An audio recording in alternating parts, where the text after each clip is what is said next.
Hello dear students, today we will discuss type of electrophilic substitute reaction of phenol. Today we will discuss nitration and sulfonation. Nitration process carried out in the presence of nitric acid. The nitric acid produce nitronium ion in the presence of dilute H2SO4 as well as concentrate H2SO4. आज हम nitration पढ़ेंगे phenol का और phenol का nitration किस प्रकार होता है। तो पहला हम लेंगे मैकेनिज्म ऑफ नाइट्रेशन। तो देखिए nitration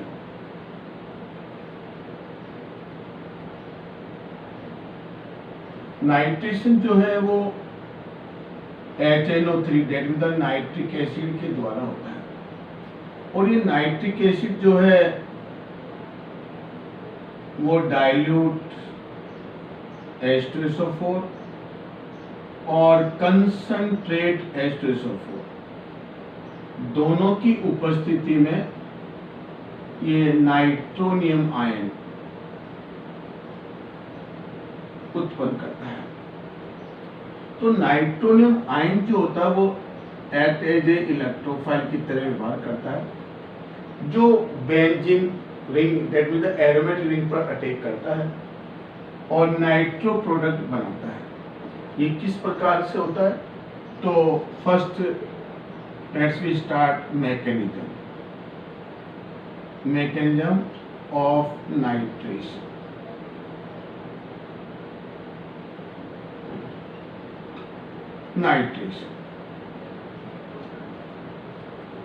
Now, the commonly accepted mechanism of nitration with a mixture of nitric acid and concentrate sulfuric acid involve the following three sequence.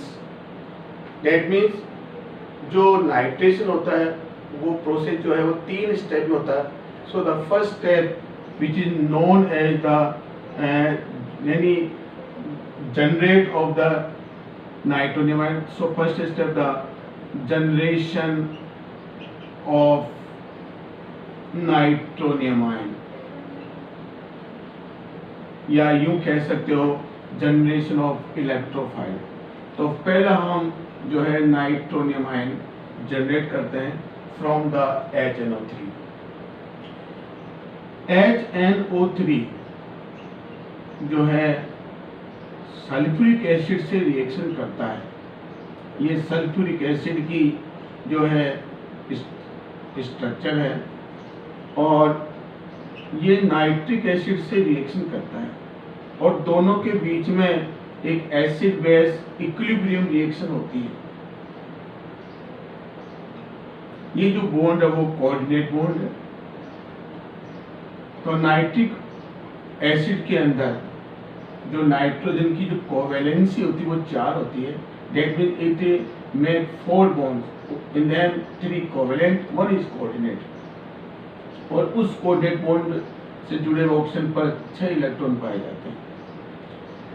Sulphuric acid जो है वो HNO3 की तुलना में ज़्यादा एसिडिक होता है, अतः इसकी प्रोटॉन यूज करने की टेंडेंसी नाइट्रिक एसिड की से ज़्यादा होती है और दोनों के बीच में जब इक्विलिब्रियम रिएक्शन होती है तो it act as a Lewis acid.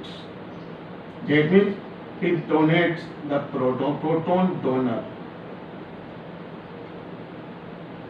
और ये जो है लुईस बेस की तरह व्यवहार करता है because it get from the solution H+ और प्रोटॉन ग्रहण करने वाले जो है वो लुईस बेस करते हैं तो it is A proton acceptor. जैसे ये सॉल्यूशन प्रोटॉन यूज करता है H2SO4 सो इस प्रोटॉन को जो है नाइट्रिक एसिड जो है वो लोन पे इलेक्ट्रॉन देकर गेन कर लेती है। उसके परिणाम स्वरूप जो है हाइड्रोजन सल्फेट आयन बनता है और साथ में प्रोटोन और टेड जिसको ऑक्सोनियम आयन भी कहते हैं, वो प्राप्त होता है। और इसके ऊपर एक लोन प्लेट होता है, तो इसको बोलते हैं प्रोटोनेटेड नाइट्रिक एसिड।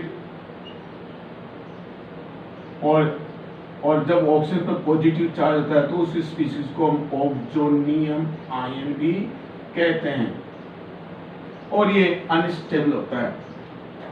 तो और दिस HSO4 जो ये हाइड्रोसल्फेट है वो सल्फ्यूरिक एसिड का कॉन्जुगेटेड बेस कहलाता है। ये जो, और हम ब्रोस्टन लोरी के अनुसार देखते हैं तो एसिड बेस जब रिएक्शन करते हैं तो एसिड बेस से बनता है।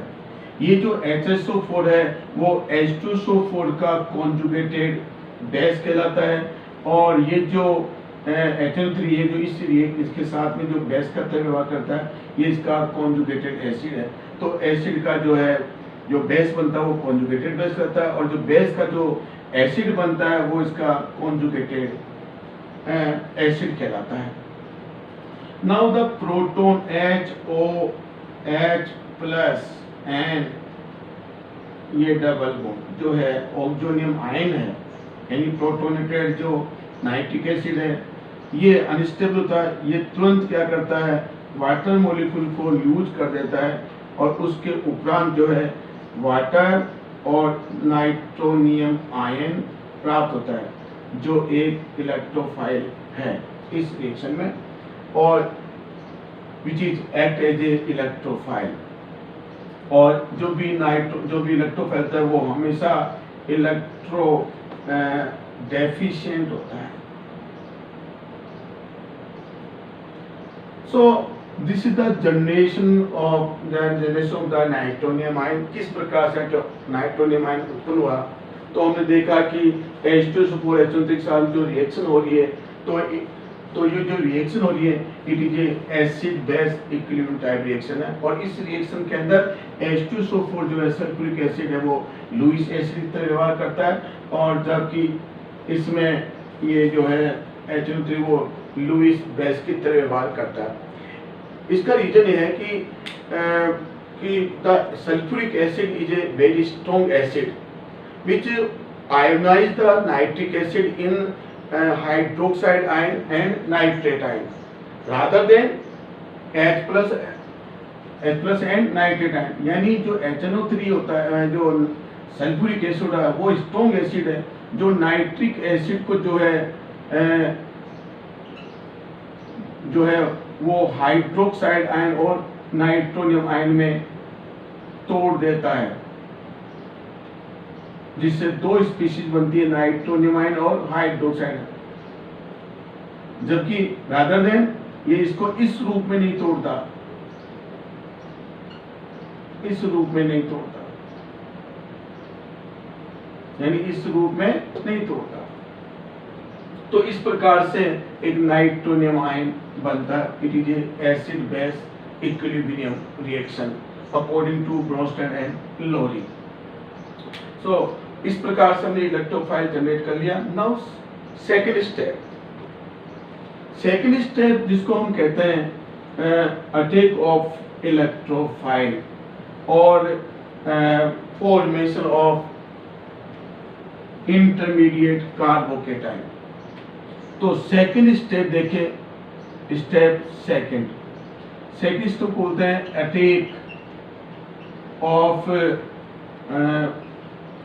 इलेक्ट्रोफाइल, और यहाँ इलेक्ट्रोफाइल आपको पता है नाइट्रोनियम है। ये नाइट्रोनियम आयन जो है इलेक्ट्रॉन रिच एरोमेटिक रिंग पर अटैक करता है। ये it is electrophile for this reaction, और ये क्या है कि बेंजीन रिंग पर अटैक करता है, और benzene highly reactive for the electrophile because it has 6 pi electron, और ये इसको पाई इलेक्ट्रॉन दे देती है। और जो प्रोसेस है वो है सोलो स्टेट प्रोसेस। जैसे इलेक्ट्रॉन प्रोवाइड करती है तो इस प्रकार से इंटरमीडिएट कंपाउंड्स बनता है, that also known as the arenium ion. Nitronium ion के अटैक के कारण जो बेंजीन है वो एक्टिव से इनएक्टिव हो जाती है। तो इसका जो 6 पाई इलेक्ट्रॉन जो सिस्टम था वो 4 पाई इलेक्ट्रॉन में कन्वर्ट हो जाता है। और यहाँ पर ये जो यहाँ पॉजिटिव चार्ज था, पॉजिटिव चार्ज जहाँ पर वहां पर लैक ऑफ इलेक्ट्रॉन, पता इलेक्ट्रॉन वहां कमी होती है। ये जो पॉजिटिव चार्ज है which are not localized at this position, ये पॉजिटिव चार्ज जो है वो रिजोनेंस के कारण क्या होता है, डीलोकलाइज रहता है, जिसके कारण क्या होता है जो ये आयन है वो स्टेबल हो जाता है। जैसे देखिए कि इसकी इलेक्ट्रोनेगेटिव ज्यादा है, इसका अफेक्टिव न्यूक्लियर चार्ज ज्यादा है इस कार्बन का, तो पाई इलेक्ट्रॉन क्या करता है, ये अपनी ओर खींचता है। और जब ये खींचता है अपनी तरफ तो यहाँ पर पाई डबल बॉन्ड फॉर्म हो जाता है और पॉजिटिव चार्ज जो है वो नेक्स्ट कार्बन पर ट्रांसफर हो जाता है और ये HNO2। नाउ फिर again pi electron shift here और नेक्स्ट रिजोनेटिंग स्ट्रक्चर फॉर्म। इस प्रकार से ये 3 स्ट्रक्चर बनती है, स्ट्रक्चर 1, स्ट्रक्चर 2, जो एक दूसरे से डिफरेंस है क्योंकि तीनों में पॉजिटिव चार्ज जो है अलग अलग है। तो तीनों की जो है रिजोनेटिक जो हाइब्रिड स्ट्रक्चर है वो ये होगी।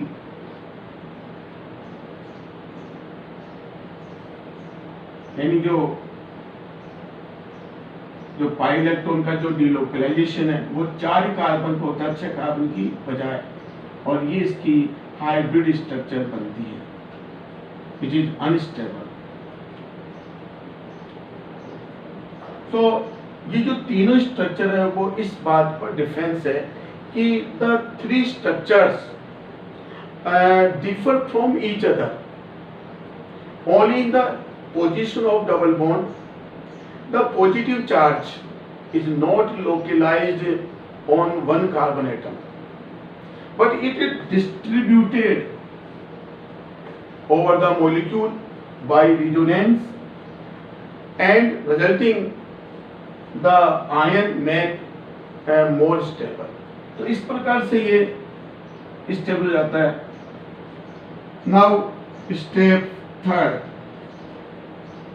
तो यहाँ देखा कि पॉजिटिव चार्ज है वो डिस्पर्स हो रहा है, वो एक पर्टिकुलर कार्बन पर फिक्स नहीं है, अतः वो डीलोकलाइज होता है और इसके कारण क्या ये जो आयन है वो स्टेबिलिटी प्राप्त कर लेता है।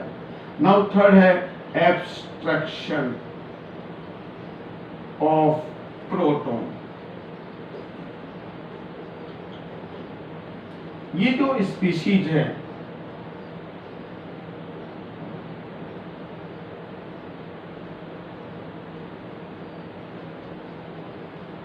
ये जो सॉल्यूशन में उपस्थित हाइड्रोजन सल्फेट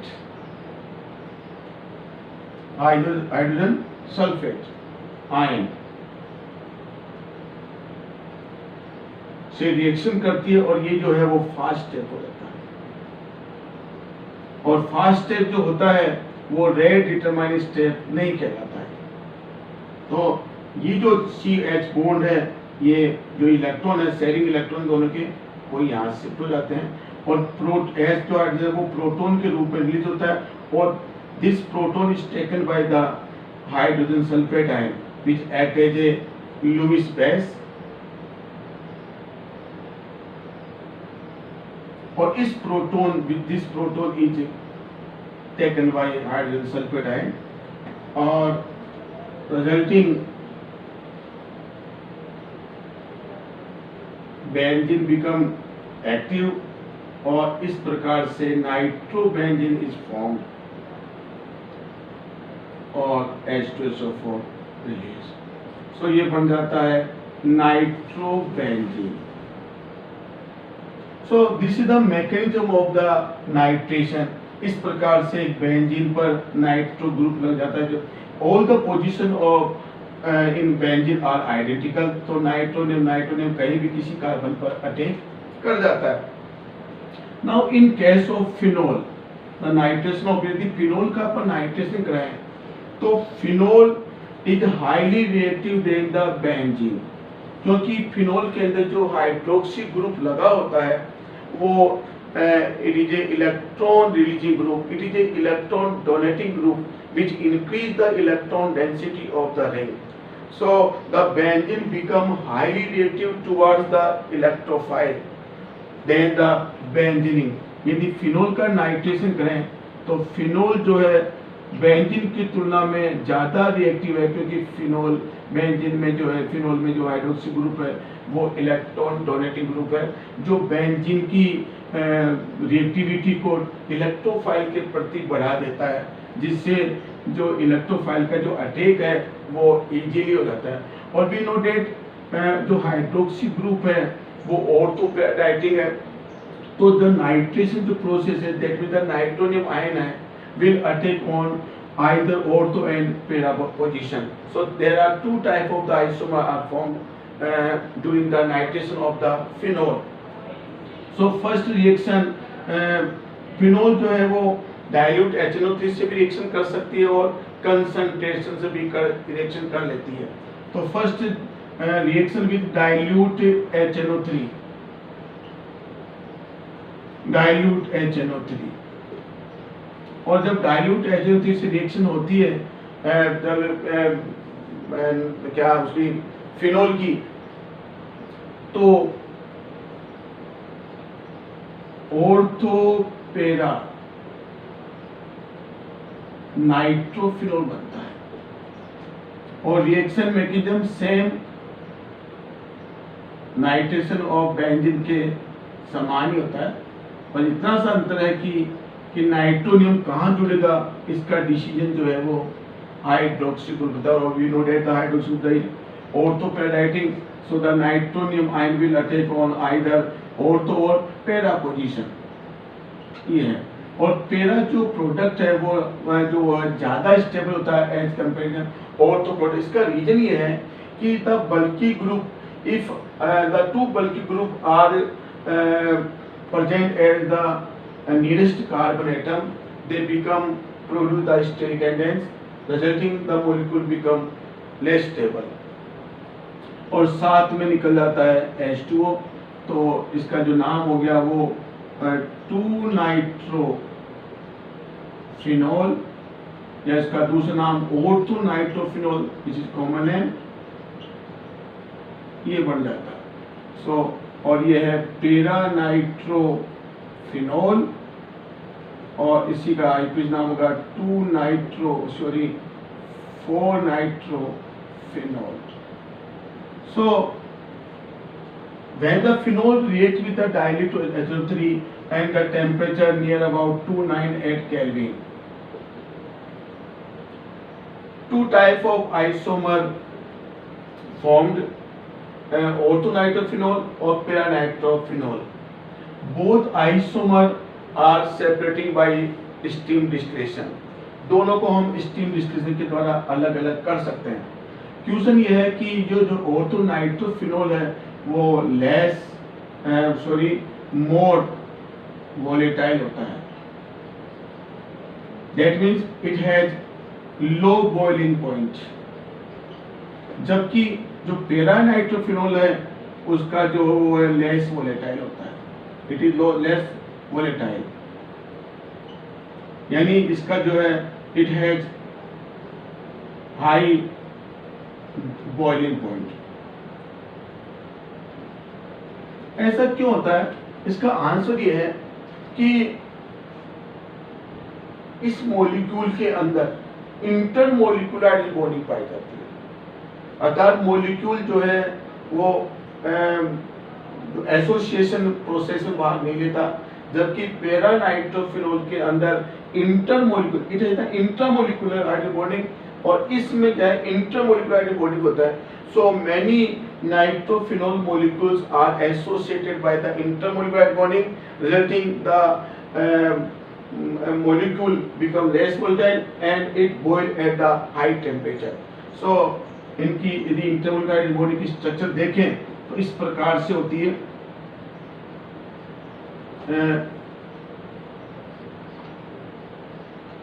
ये फिनोल है और ये पोलर ग्रुप है और इस प्रकार से नाइट्रो लगा हुआ है और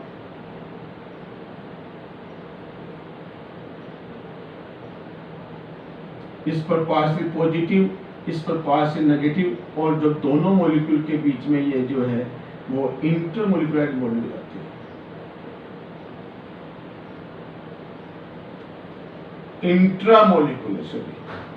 इंट्रामोलिकुलर आयन बॉन्डिंग। सो ये सिंगल मॉलिक्यूल के रूप में एग्जिस्ट रहता है, जिसके कारण ये क्या है, मोर वोलेटाइल होता है और लो टेम्परेचर पे क्या होता है, ये बॉयल हो जाता है।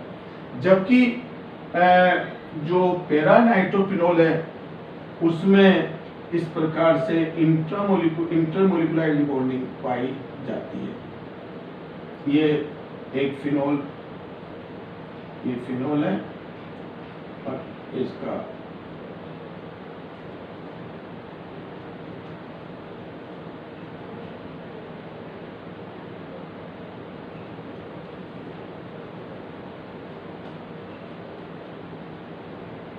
H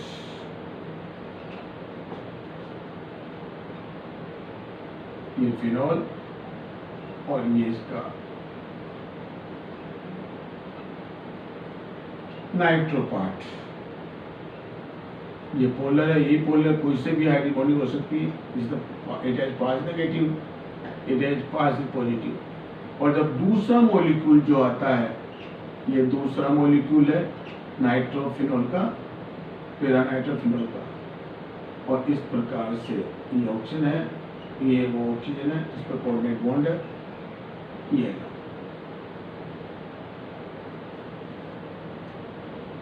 इस पर 6 इलेक्ट्रॉन, इस पर 4 है। तो इन दोनों के बीच में ये जो है वो हो जाती है, जिसको बोलते हैं इंटर मोलिकुलर हाइड्रोजन बॉन्डिंग। और बहुत सारे मॉलिक्यूल इस प्रकार से आपस में ऐसे जुड़ते चले जाते हैं। इधर भी ऐसे ही है, ऐसे बहुत सारे मॉलिक्यूल जुड़ जाते हैं। और ये जो है यहाँ पर जो है वो there are many molecule are associated each other, जिससे क्या होता है, इसका बॉइलिंग पॉइंट बढ़ जाता है। तो यही कारण है कि और तो नाइट्रोजन का बॉइलिंग पॉइंट कम होता है। इसका आंसर शॉर्ट में लिखा था, it has intramolecular bonding, it has intermolecular bonding. इसमें एसोसिएशन होता है, इसमें नहीं होता।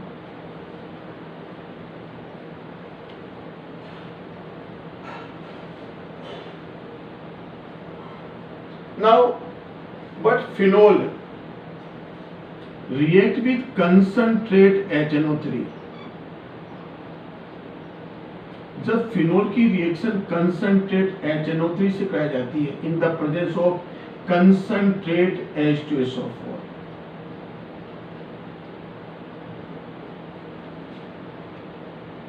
कंसंट्रेट H2SO4, फिनोल की रिएक्शन, तो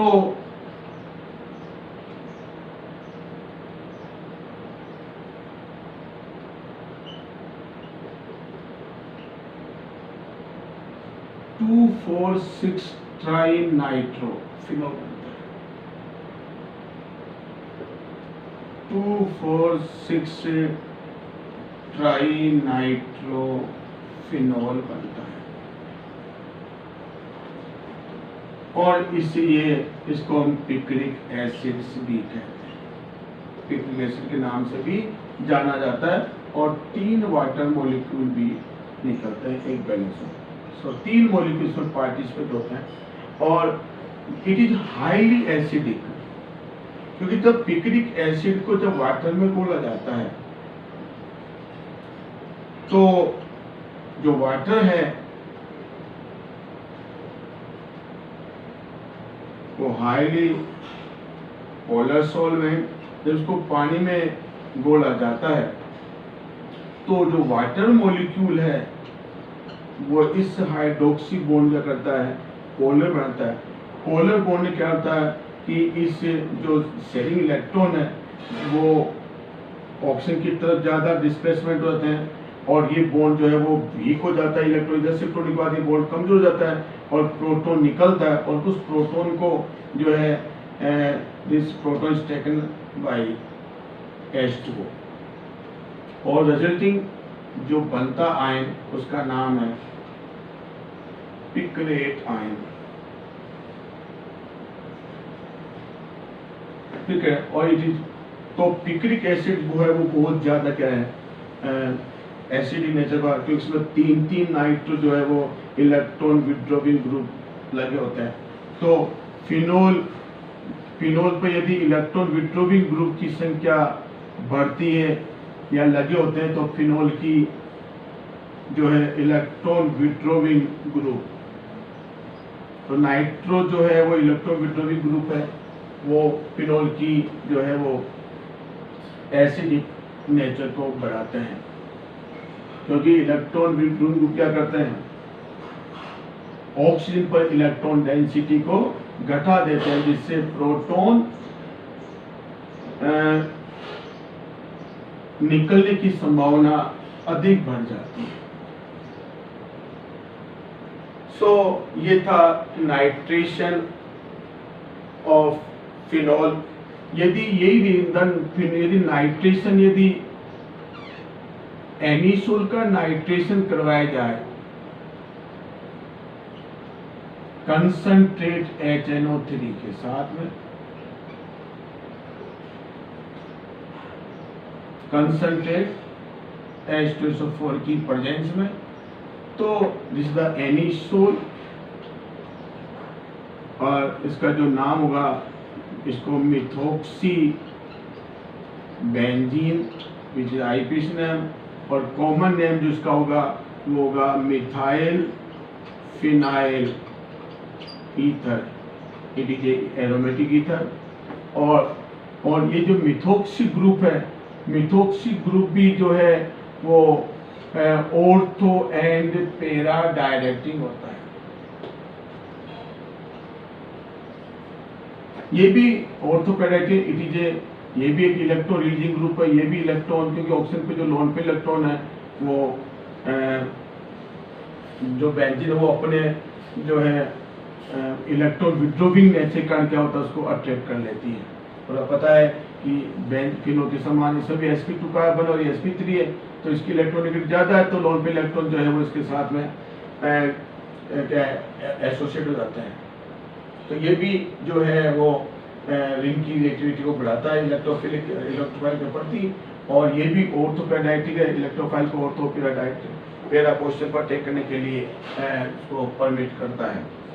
तो फिनोल के समान ये भी जो है वो ऑर्थोपैरा प्रोडक्ट देता है। ये लो तो ये बन गया 1,2,2 नाइट्रो एनिसोल, और एक बन जाता है OCH3 NO2, तो ये बन गया 4 नाइट्रो एनिसोल, नंबरिंग 1, 2, 3, 4। मेरा क्वेश्चन ये है कि जो नाइट्रेशन रिएक्शन है, यानी नाइट्रिक एसिड के प्रति जो रिएक्शन की जो रेट है, इन तीनों में तुलना की जाए, बेंजीन, एनिसोल और फिनॉल, तो प्रैक्टिकली देखने को मिलता है, थ्योरेटिकल नहीं, तो फिनॉल जो है वो electrophilic substitution that means the nitration fast देता है। तो phenol gives electrophilic substitution that means the nitration reaction. Anisole की तुलना में तेज गति देता है और ये इससे तेज गति देता है। इसका रीजन है कि इन दोनों में तुलना करें तो बेंजीन पर कोई भी electron donor group function group नहीं लगा हुआ है, जबकि इसमें मिथोक्सी ग्रुप जो है वो इलेक्ट्रोलिटिक ग्रुप है, तो वो बेंजीन की रिएक्टिविटी बढ़ाता है नाइट्रोनिमाइन के प्रति या कोई भी इलेक्ट्रोफाइल के प्रति बढ़ाता है। तुलना दोनों में की जाए तो प्रैक्टिस देखने को मिलता है कि फिनोल की जो है इलेक्ट्रोफिलिक सब्स्टिट्यूशन देने की जो स्पीड है वो एनिसोल से ज़्यादा है। इसका रीजन ये है कि जो हाइड्रोक्सी ग्रुप लगा इसका जो प्लस आर अफेक्ट है, R affect is greater than methoxide ion, यानी hydroxy group has more plus R effect than the plus R effect of methoxy group. ये इसका एक रीजन है। दूसरा इसका एक रीजन ये है कि जो इसमें हाइपर कॉन्जुगेशन पाया जाता है। हाइपर कॉन्जुगेशन के कारण क्या होता है कि जो मिथॉक्सी ग्रुप में ऑक्सीजन लगा हुआ है इसके पाई इलेक्ट्रॉन जो है वो कार्बन के साथ में क्या है ये समझ लो जुड़ जाते हैं या ये जो ऑक्सीजन वो इसमें डिस्टर्ब हो जाते हैं किसके द्वारा, हाइपर कॉन्जुगेशन के द्वारा, जबकि इसके अंदर कोई हाइपर कॉन्जुगेशन नहीं पाया जाता है। तो वो भी क्या करता है जो इलेक्ट्रोफाइल के अटैक में जो है वो हिंड्रेंस प्रोड्यूस करता है। सो ओवरऑल कह सकते हैं कि शॉर्टकट जो आंसर है वो यही है कि फिनोल जो है वो more related towards electrophilic substitution. इसका रीजन ये है कि इसका plus R effect hydroxy group plus R effect is greater than the plus R effect of the methoxy group. So ये जो है वो इंक्रीजिंग ऑर्डर ऑफ रिएक्टिविटी का इलेक्ट्रोफिलिक सब्स्टिट्यूशन के प्रति। तो ये था nitration of the phenol. Now we discuss the sulfonation.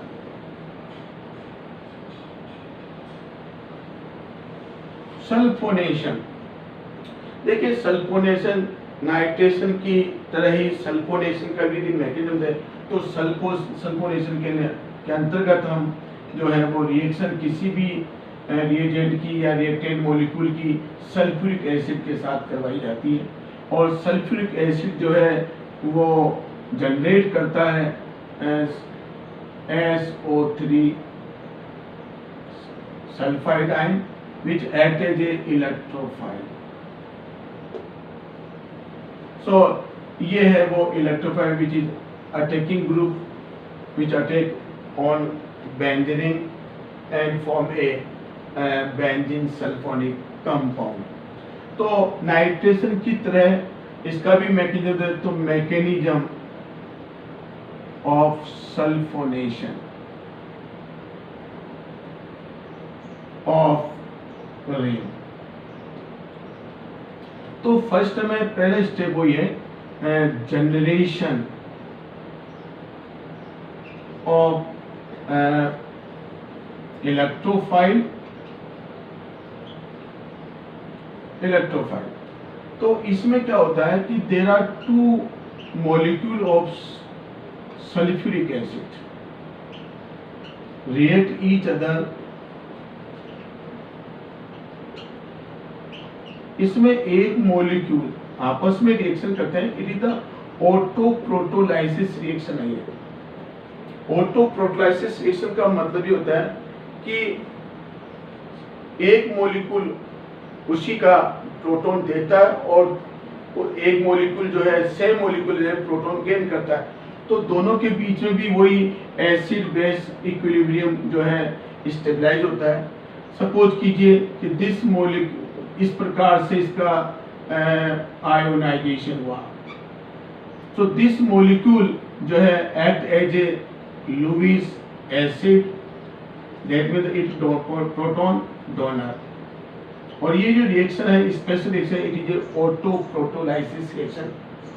और इस प्रोटॉन को जो है वो दूसरा मॉलिक्यूल क्या है इलेक्ट्रॉन लोन पे इलेक्ट्रॉन देकर क्या करता है गेन करता है।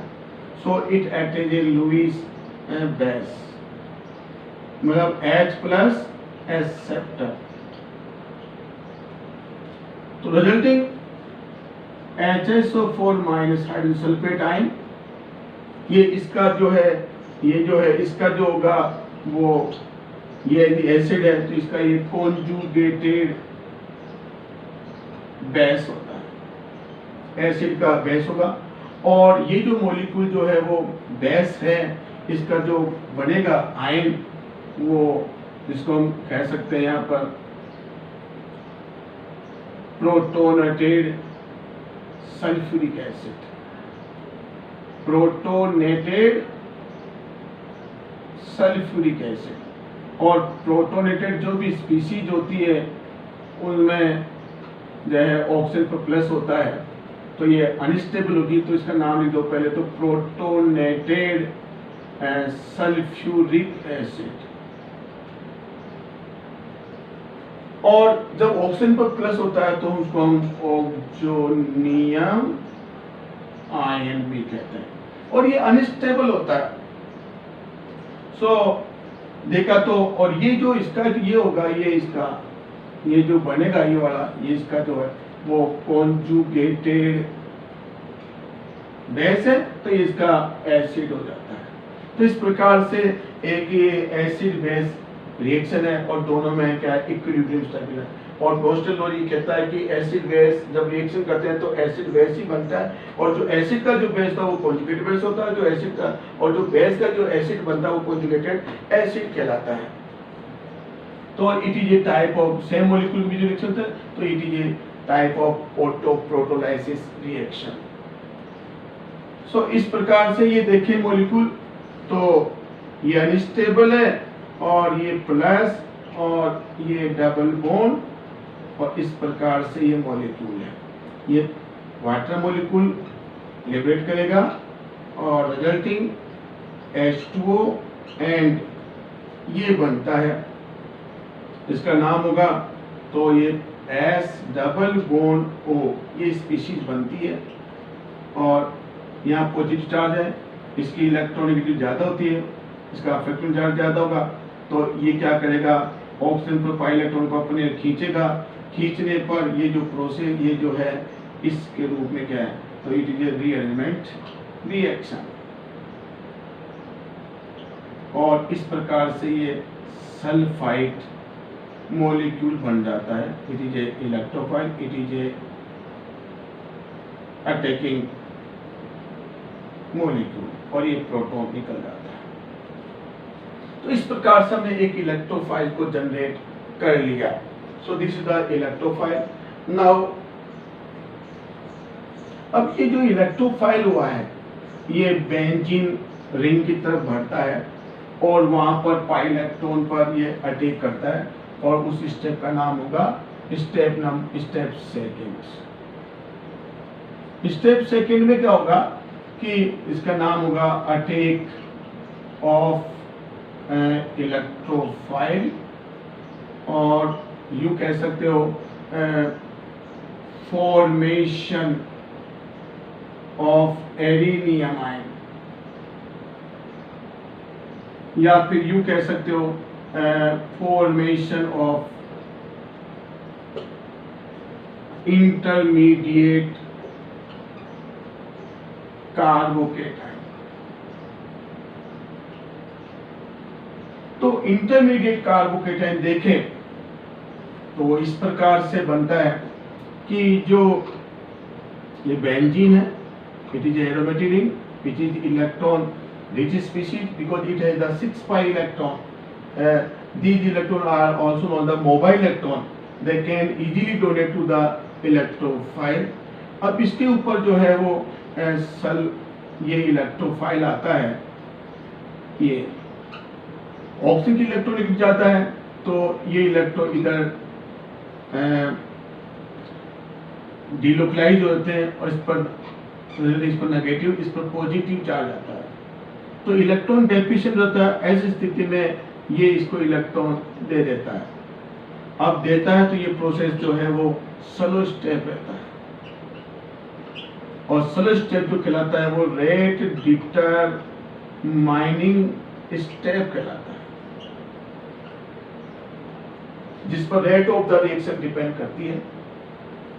तो इसके दौरान जब देखा हमने, तो इस प्रकार का एरिनियम आयन बनता है, ये H है, और ये इस पर ये सल्फर अटैक हो गया, और ये सिंगल बॉन्ड में कन्वर्ट, इस पर 6 इलेक्ट्रॉन होंगे, और इस पर ये नेगेटिव चार्ज और ये डबल बॉन्ड और ये डबल बॉन्ड ऑप्शन, ये बन जाता है। ये रिजोनेंस के कारण क्या है, स्टेबिलिटी गेन कर लेता है, यानी जो पॉजिटिव चार्ज है रिंग के ऊपर वो इस कार्बन पर ही फिक्स नहीं रहता, ये पॉजिटिव चार्ज है वो मूव करता है रिजोनेंस के द्वारा, जिसके कारण ये स्टेबल हो जाता है। ठीक है, यानी देखिए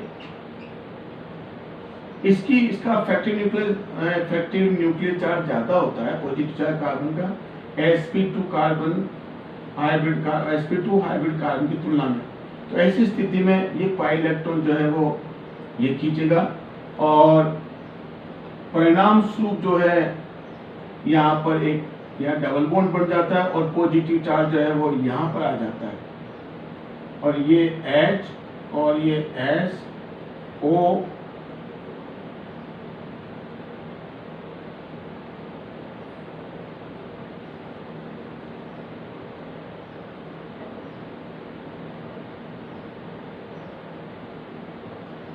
इस प्रकार से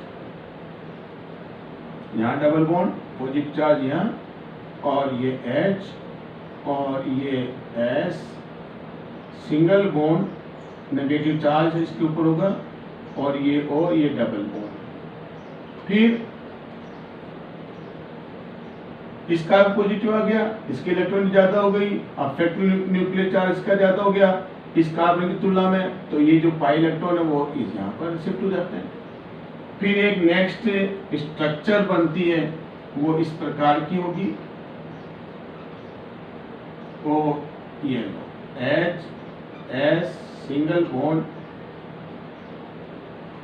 ये हो गया और पॉजिटिव चार्ज यहाँ पर आ जाता है और यहाँ पर डबल बॉन्ड ये पर।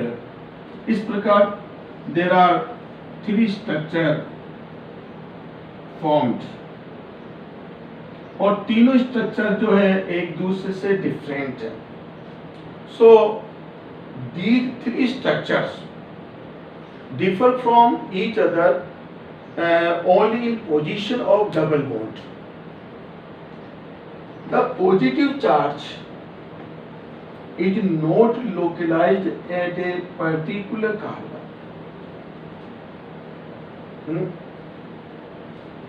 but it is distributed over the molecule by resonance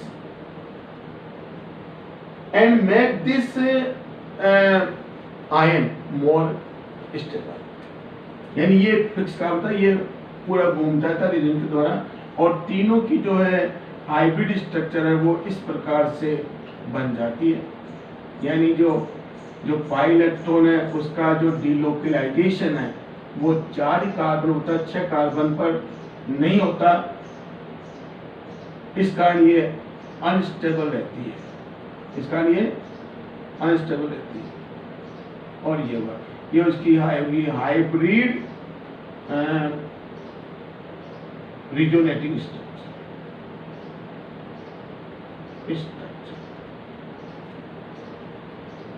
now third step में क्या होता है देखिए कि सॉल्यूशन में जो थर्ड स्टेप को हम कहते हैं एब्स्ट्रैक्शन ऑफ प्रोटॉन। तो एब्स्ट्रैक्शन ऑफ प्रोटॉन थ्योरी से हम देखें कि किस प्रकार से प्रोटॉन जो है वो बाहर निकलता है, किस प्रकार से यू कहते हो एलिमिनेशन ऑफ द प्रोटॉन। तो ये जो स्पीशीज है ये इस पर ऑक्सीजन पर नेगेटिव चार्ज है, ये डबल बॉन्ड है, ये सॉल्यूशन में प्रेजेंट जो है सल्फेट आयन जो है उससे रिएक्शन करती है और रिएक्शन बहुत फास्ट होती है। तो it is A fast step which is not a rate determining step. और इसके परिणाम स्वरूप क्या होता है वो आप देखिए कि ये जो है ये अपनी स्टेबिलिटी वापस लेना चाहती है, तो इससे क्या होता है, जो ये इलेक्ट्रॉन है कार्बन हाइड्रोजन के बीच में, ये इलेक्ट्रॉन जो है वो यहाँ शिफ्ट हो जाते हैं, और दिस प्रोटॉन जो है ये H+ के रूप में जो निकलता है hydrogen, which is taken by hydrogen sulphate ion which act as a here Lewis base, मतलब इलेक्ट्रॉन पेयर डोनर और प्रोटॉन एक्सेप्टर, और resulting this compound is formed. इस प्रकार से ये बन जाता है, ये प्रोटॉन निकल गया और ये जो है S- पॉजिटिव, और ये डबल बॉन्ड यहाँ बन गया और साथ में HSO4 आए। अंत में lastly this molecule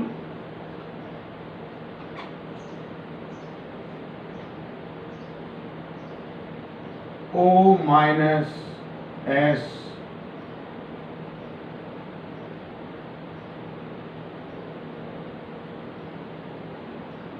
become stable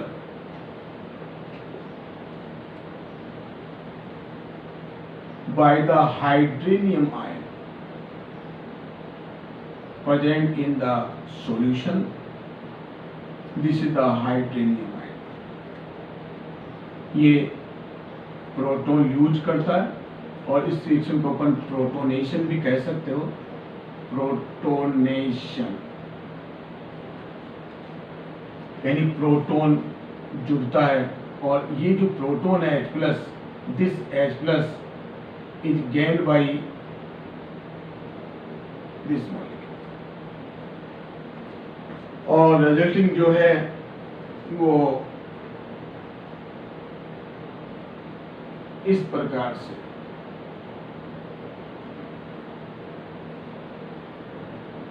ये मॉलिक्यूल जो है बन जाता है, OH SO डबल बॉन्ड, इसको और बेंजीन सल्फोनिक एसिड, इसका नाम हो गया बेंजीन सल्फोनिक एसिड, और ये निकलेगा वाटर। इस प्रकार से एक इलेक्ट्रोफाइल जो है वो सल्फेट जो है वो सल्फोनियम आयन जुड़ जाता है बेंजीन पर, वो इस प्रकार से जुड़ता है। ये थी बेंजीन की इलेक्ट्रोफिलिक सब्स्टिट्यूशन सल्फोनेशन का जो मैकेनिज्म था। इस बेंजीन की यदि यही रिएक्शन यदि बेंजीन का फिनोल का सल्फोनेशन कराया जाए, the sulphonation of phenol, sulphonation of phenol, तो सेम मैकेनिज्म होता है। डिफरेंस बात का है कि जो इलेक्ट्रोफाइल है सल्फोनियम आयन है H2SO4 कंसंट्रेट H2SO4, इस रिएक्शन में जो इलेक्ट्रोफाइल होता है वो है सल्फोनियम ion, सल्फोनियम ion which is a electrophile, और ये सल्फोनियम आयन जो है वो प्रोटॉन को हटा देता है। तो सल्फ्यूरिक एसिड जो है, जब फिनोल जब रिएक्शन करता है सल्फ्यूरिक एसिड से, तो डिफरेंट टेम्परेचर पर डिफरेंट प्रोडक्ट बनाता है। अलग अलग टेम्परेचर पर जो है ये अलग अलग प्रोडक्ट बनाता है। फॉर एग्जाम्पल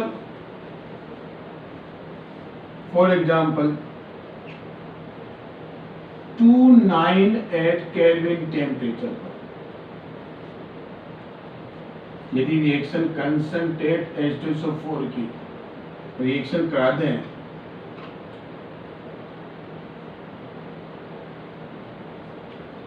तो मेजर प्रोडक्ट के रूप में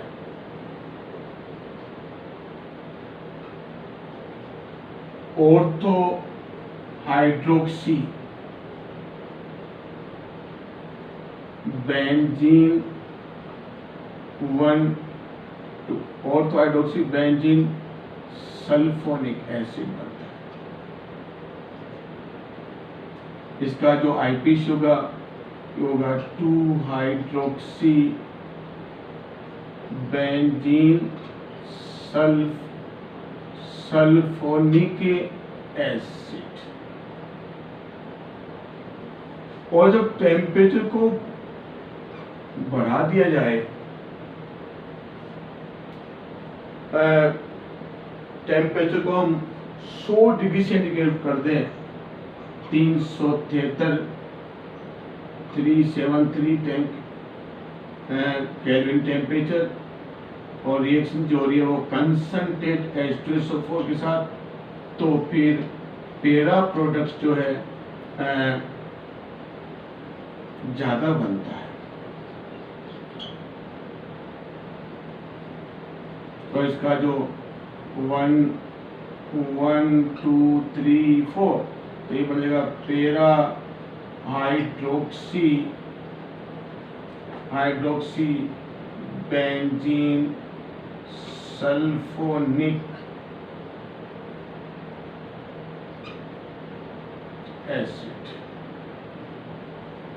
और इसका जो आईपीसी होगा वो है 4 हाइड्रोक्सी बेंजीन सल्फोनिक एसिड। तो इस प्रकार से फिनोल जो है अलग अलग टेम्परेचर पर कंसंट्रेट H2SO4 साथ में डिफरेंट 2 प्रकार के होते हैं। जब टेम्परेचर लो होता है तो ऑर्थो प्रोडक्ट मेजर प्रोडक्ट के रूप में बनता है, और जब टेम्परेचर हाई होता है तो पेरा प्रोडक्ट जो है वो मेजर प्रोडक्ट के रूप में होता है। और ये जो रिएक्शन है फिनोल की वो बेंजीन की तुलना में फास्ट होती है। वो इसका रीजन यही है कि बेंजीन में कोई भी इलेक्ट्रॉन डोनल ग्रुप लगा रहता है। फिनोल के अंदर जो हाइड्रोक्सी ग्रुप है वो इलेक्ट्रॉन एक्सिक ग्रुप है। और तो पेरा डायरेक्टिंग है जो सल्फोनियम आयन को विच इज इलेक्ट्रोफाइल, इसको और तो पेरा डायरेक्टिंग पोजीशन पर गैस को डायरेक्ट करता है। इसका और तो पेरा होता है, और इसकी ये इलेक्ट्रॉन डोनर है तो सल्फोनियम आयन के प्रति रिएक्टिविटी को बढ़ा देता है। तो ये इसलिए बेंजीन की तुलना में ये रिएक्शन फास्ट होता है। इसी प्रकार से सल्फोनेशन भी यदि देखें, तीनों में तुलना करें, बेंजीन एनिसोल, तो anisole which is aromatic ether anisole, और फिनोल में तुलना करें तो तीनों में जो है सल्फोनेशन जो रिएक्शन है वो फिनोल ज़्यादा फास्ट देता है। उसका रीजन यही है कि due to the plus R effect is greater than in phenol as compare to the anisole. तो इसका आर प्रभाव ज़्यादा है। दूसरा जो ये जो मिथाइल ग्रुप है it is A bulky group which hindrance to the attacking of the electrophile at ortho position, so it is less reactive towards the electrophilic substitution than the phenol. So ये था आज हमने पढ़ा nitration और sulphonation with mechanisms. Thank you. और यदि channel आपको ये जो मेरा जो वीडियो है वो यदि पसंद आता है तो इसको लाइक करना और सब्सक्राइब करना मत भूलना। Thank you very much.